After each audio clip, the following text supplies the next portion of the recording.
Құрметті оқырмандар, өздеріңіз білетініздей, біз ағылшынша 14 сабақтық сөйлеу курсын аяқтаған болатын едік. Енді келесі сабақтарда біз грамматиканы тереңірек оқитын боламыз. Бүгінгі бастайтын сабағымыз ол 12 шақ.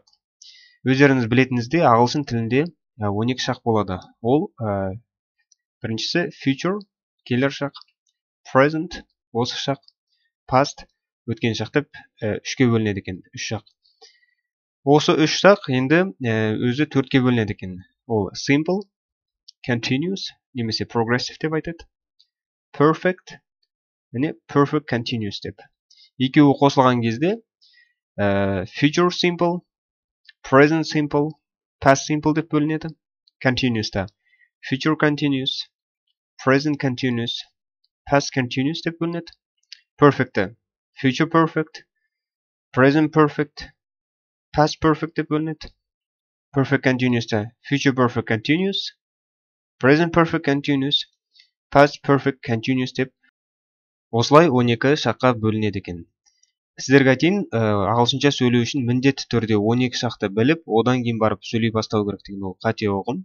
Сіздер 3 шақты біліп ақ future, present, past simple-ді үшеуін біліп, ажырата білсеңіздер, сөйлей бастасаңыздар болады.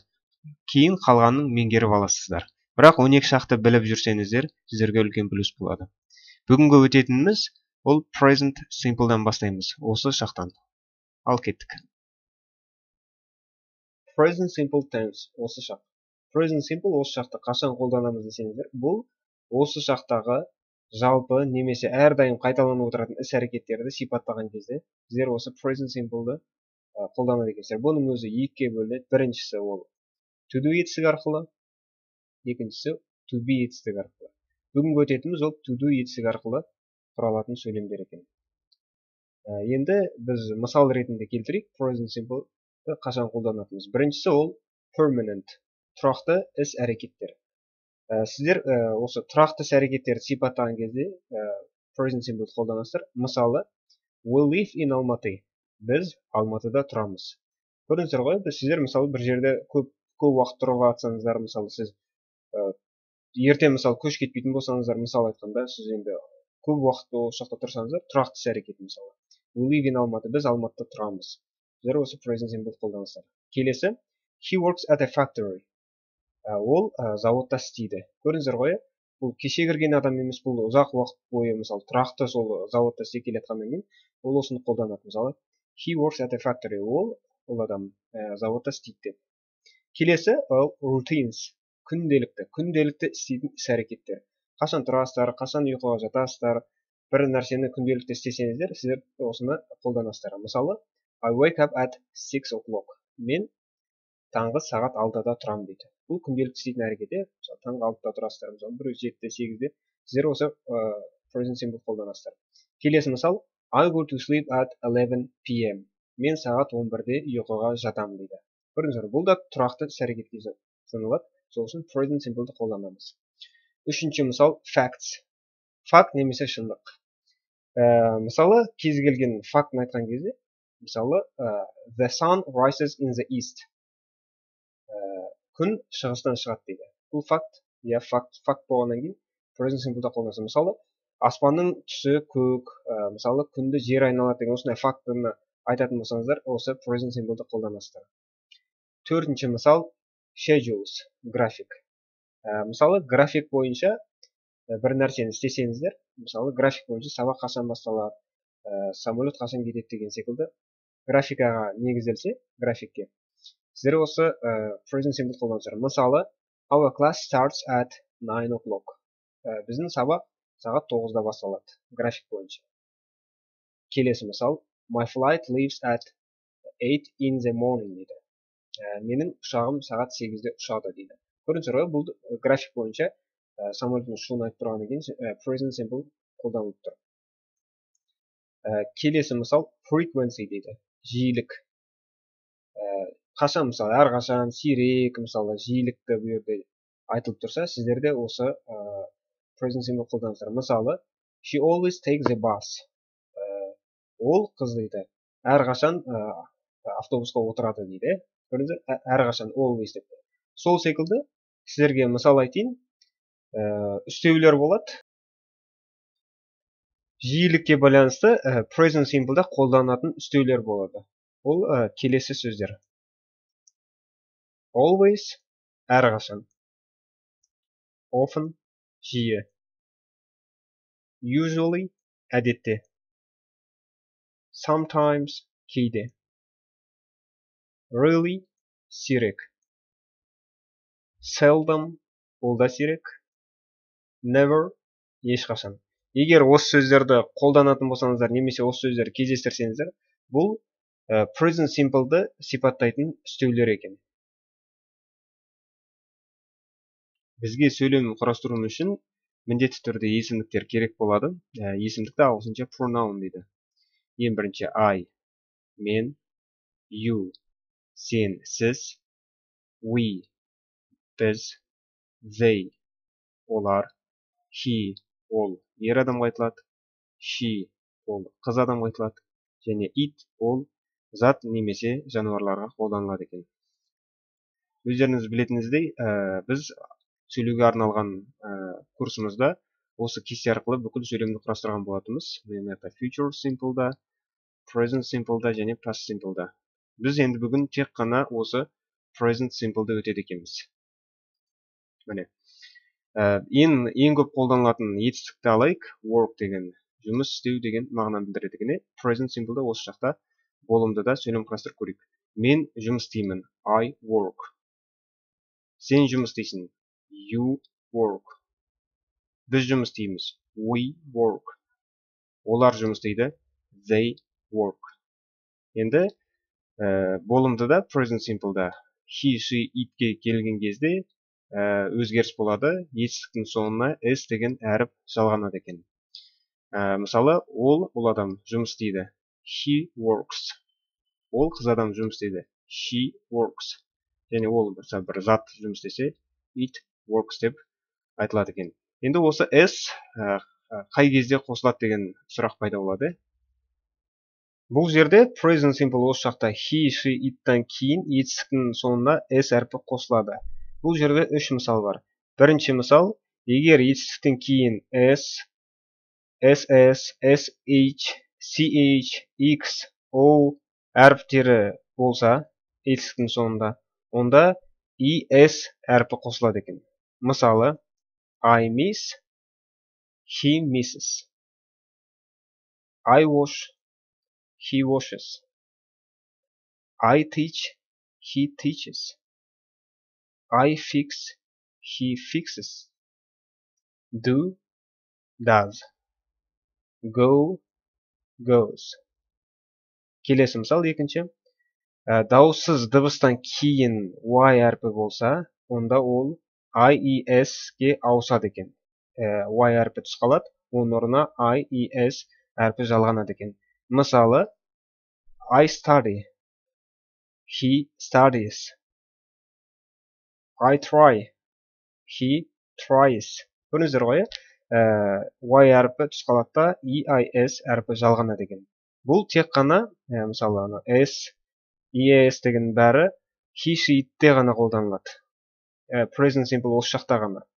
Үшінші мысал, қалған бүкіл жағдайда етістіктен кейін s әрпі жалғанады. Мысалы, I live, he lives. I read, he reads. I sleep, he sleeps. Қалған бүкіл жағдайда етістіктен кейін s әрпі жалғанады екен.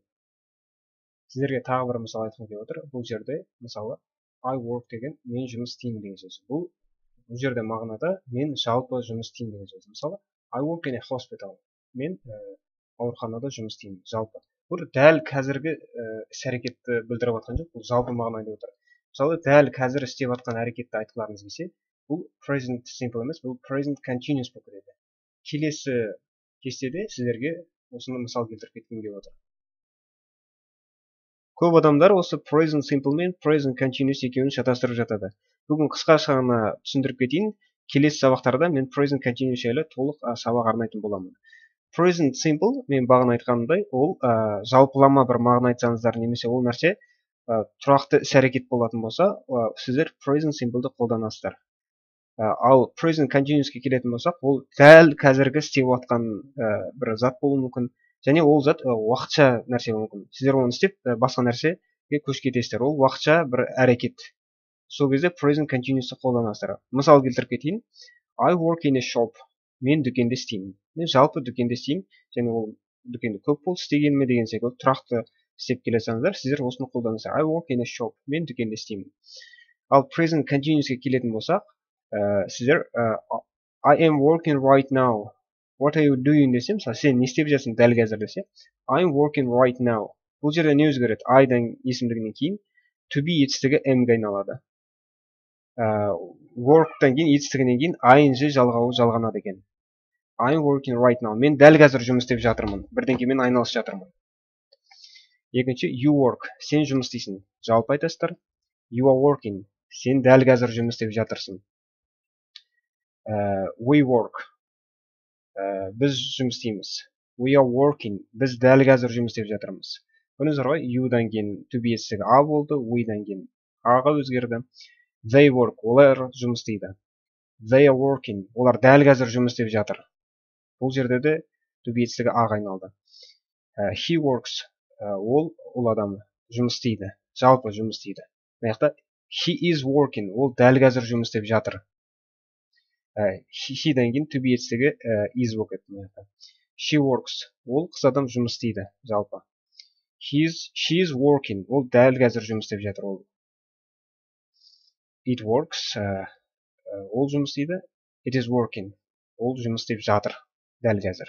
Көрдіңіздер ғой, айырмашылығы дәл қазір істеліп жатқан уақыттар, және бұл уақытша.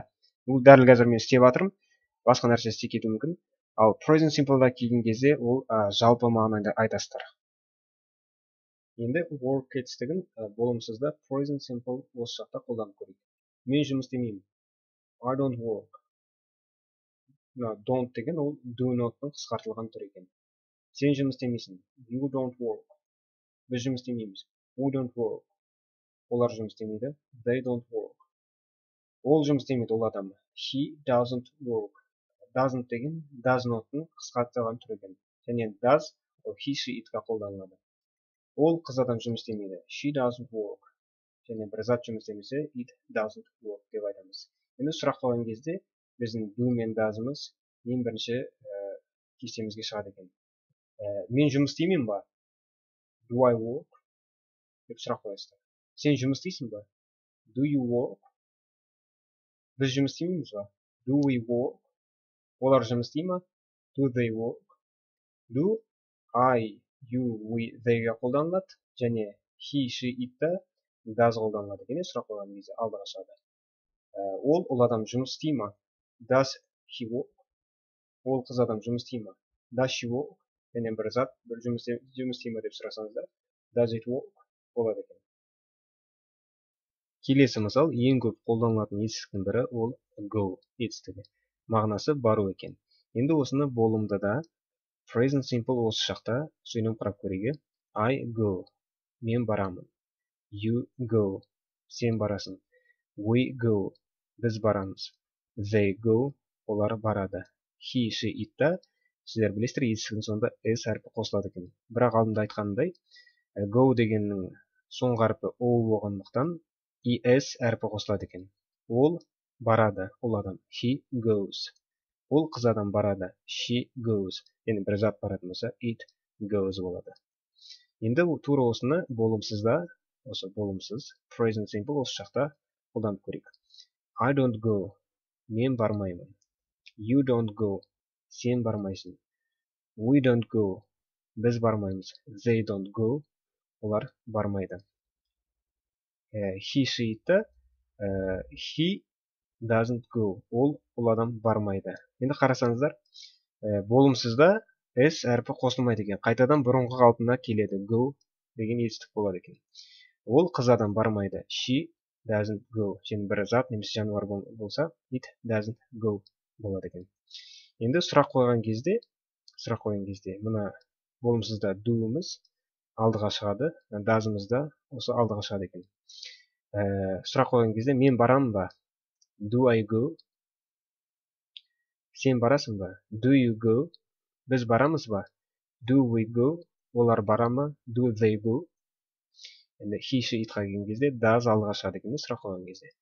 Ол адам бара ма? Does he go? Ол бара ма? Does she go? Қыз адам айтылса, және бір зат немесе жануар болса, does it go болады екен, сұрақ қойған кезде.